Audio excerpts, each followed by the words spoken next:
Hi latest nursing updates కోసం నిద్యా ఛానల్ని subscribe చేయండి, లైక్ చేయండి, షేర్ చేయండి. బెల్ ఐకాన్ని క్లిక్ చేస్తే మీకు లేటెస్ట్ అప్లోడ్ అయిన వీడియోస్ ఈజీగా చూడొచ్చు యూట్యూబ్లో. Thank you. ఫీవర్ ఉంది, లోకియా అంటే తెలుసు కదా, ఏంటి లోకియా?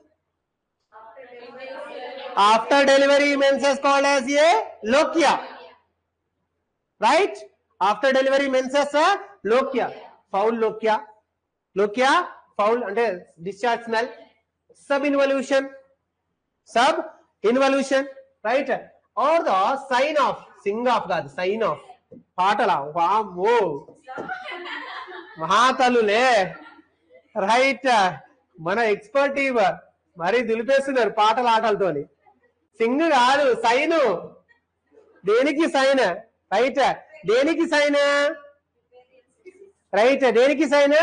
పిపేరియల్ సెప్సిస్. తనకి జ్వరము లేదా right discharge, right discharge smell వస్తున్నట్టయితే, సబ్ ఇన్వల్యూషన్ జరుగుతున్నట్టయితే. సబ్ ఇన్వల్యూషన్ అని తెలుసు కదా, ఏంటి సబ్ ఇన్వల్యూషన్?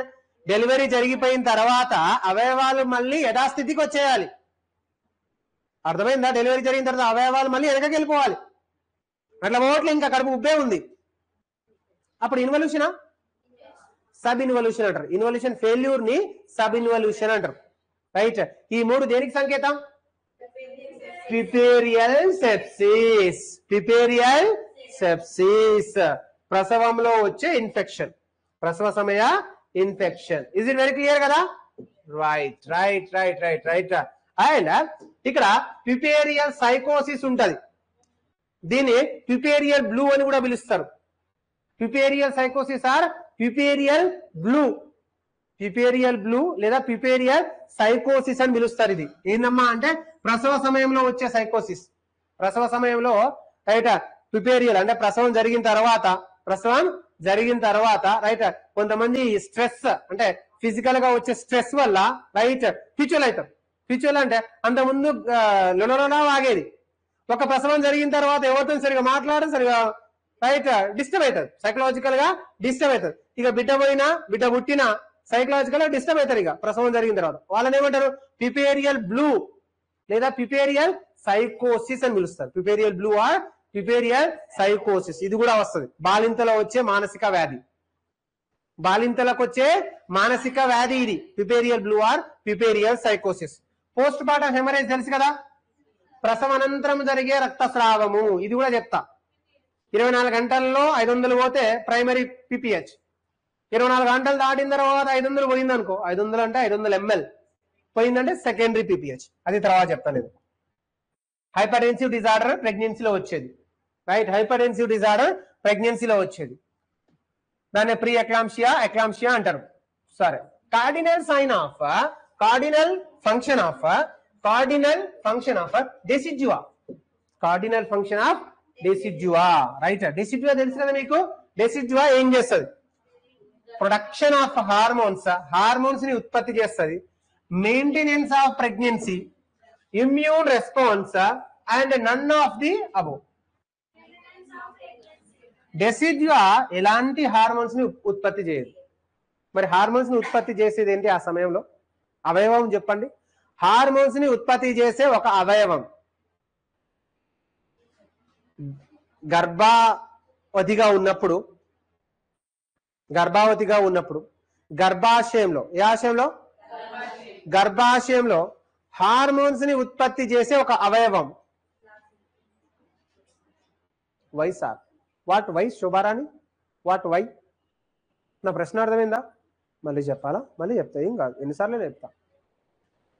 ప్రెగ్నెన్సీగా ఉంది, యూటిరస్ లోపల తెలుసు కదా, ఎవరెవరు ఉన్నారు యూటిరస్ లోపల? ఒకసారి గుర్తు తెచ్చుకోండి.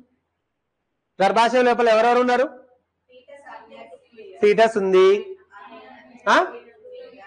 అమ్నియోటిక్ ఫ్లూయిడ్ ఉంది, ప్లాజెంటా ఉంది, డెసిడ్యువా ఉంది. ఇప్పుడు నా ప్రశ్న ఏంటంటే ఇవే లోపల ఉండేవి ఏంటంటి? డెసిడ్యువా ఒకటి, ప్లాజెంటా ఒకటి, అమ్నియోటిక్ ఫ్లూయిడ్ ఒకటి, ఫీటస్ ఒకటి. నలుగురే కదా లోపల ఉన్నది. అంబ్లికల్ కార్డ్ ఒకటి, 5గురు. అంబ్లికల్ కార్డ్ 5గురు ఉన్నారా? ఇంకా ఎక్కువ మంది ఉన్నారా? 5గురే ఉన్నారు. 5గురులో వెరీ గుడ్ ఎవరిమే Wanaparthy district Karuna, right. Okay, very good, good, right. ఈ 5 ఎవరు హార్మోన్స్ ని రిలీజ్ చేస్తారు? వెరీ గుడ్, ఎవరు స్మార్ట్? ఏంటిది? ప్లాజెంటా. ఈ 5 హార్మోన్స్ ని రిలీజ్ చేసేది ఎవరు? ప్లాజెంటా. 3వ నెల నుంచి ప్లాజెంటా ప్రొజెస్టిరాన్, ఈస్ట్రోజన్ అనే హార్మోన్ ని రిలీజ్ చేయడం వల్ల గర్భం ఆగుతుంది. అదే కనుక ప్లాజెంటా ఈ హార్మోన్స్ ని రిలీజ్ చేయలేదు అనుకో, గర్భం పడిపోతుంది. గర్భం పడిపోతుంది. గర్భాన్ని ఆపేది ఎవరు? ప్లాజెంటానే. గర్భాన్ని ఆపేది ఎవరు? ప్లాజెంటా నిద్రపోయి ప్రొజెస్టిరాన్ ని రిలీజ్ చేయలేదు అనుకో, గర్భం రాలిపోతుంది. గర్భం రాలిపోతుంది. గర్భాన్ని ఆపేది ప్రొజెస్టిరాన్. ప్రొజెస్టిరాన్ ని రిలీజ్ చేసేది ప్లాజెంటా. 3వ నెల నుంచి. ఎన్నో నెల నుంచి? 3వ నెల నుంచి. 3 నెలల వరకు కార్పస్ లూటియం రిలీజ్ చేస్తుంది. 3వ నెల తర్వాత నుంచి ప్లాజెంటా రిలీజ్ చేస్తుంది. అర్థమైందా? గర్భాన్ని ఆపేది ప్లాజెంటాలో నుంచి వచ్చే progesterone hormone. Okay, okay, right. The hormone responsible for development of ovum during the menstrual cycle. ఋతు చక్రంలో అండాభివృద్ధికి కారణమయ్యే హార్మోన్. చెప్పిగా, కాయ పండించేది కాయని పండించేది FSH. అదే అడుగుతున్నారు. ఋతు చక్రంలో అండాభివృద్ధి. అండాభివృద్ధి అంటే కాయ పండడం. అండాభివృద్ధి అంటే కాయ పండడం. ఫీటల్ డెవలప్మెంట్, డెవలప్మెంట్ ఆఫ్ అండాభివృద్ధిలో వచ్చేది ఏంటి? FSH. అండాన్ని విడుదల చేసేది LH. విడుదల చేసేది LH. Menstrual cycle estrogen. Menstrual cycle pregnancy maintenance అయిపోయి. గర్భాన్ని ఆపేది ప్రొజెస్టెరాన్. ఋతుస్రావ హార్మోన్ ఈస్ట్రోజన్. అండాన్ని పండించేది FSH. అండ విడుదల అయిపోయి. తెలిసింది, మొత్తం తెలిసిపోయింది. ఇక hormones are clear, right. Once again I will explain. So luteinizing, right, follicular stimulating hormone which you are helping for the fetal development, and luteinizing or ovulation hormone, luteinizing hormone, and pregnancy hormone progesterone, and menstrual cycle hormone. Very good, very good. ఇవి ఈ విధంగా